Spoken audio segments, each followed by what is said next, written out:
আপনাদের জন্য আজকে হচ্ছে কি একটা সুন্দর নোয়াখালীর পাশে গান নিয়ে আসতেছি। এই গানটা গাওয়ার মধ্যে অনেক কাহিনী আছে। আমার মা যখন ক্লাস 5-এ পড়ে, বিয়ার বছর, তখন হচ্ছে কি গানটা গাইছিল, প্রথম স্থান দখল করছে হ্যাঁ সংস্কৃতি অনুষ্ঠানে। তো হচ্ছে আমি গানটা গাইতে যাচ্ছি, আপনারা কেমন হয়েছে কমেন্টে জানাবেন।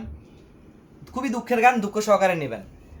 আর কেবল আই আসি আর তো কেহু নাই, আর কেবল আই আসি আর তো কেহু নাই, বুইজার আছে দুলাবাই, বাবির আছে বড্ডা ভাই, বুইজার আছে দুলাবাই, বাবির আছে বড্ডা ভাই, আর কেবল আই আসি আর তো কেহু নাই, আর কেবল আই আসি আর তো কেহু নাই, দুলাবাই আর বুইজা গেছে সিনেমা চাইতো, বড্ডা ভাই আর বাবি গেছে ছবি উড়াইতো, আরে কেবল থাবড় মারে মাথা গা বেড়াই, আর কেবল আই আসি আর তো কেউ নাই, আর কেবল আই আসি আর তো কেউ নাই, একলা গর ভাল লাগে না রেডিও বাজাই, একলা গর ভাল লাগে না হুই হাড়ো যাই, আরে কেবল থাবড় মারে হরালে আল্লাহ, আর কেবল আই আসি আর তো কেউ নাই, আর কেবল আই আসি আর তো কেউ নাই। কে কে বুঝছেন অবশ্যই জানাবেন।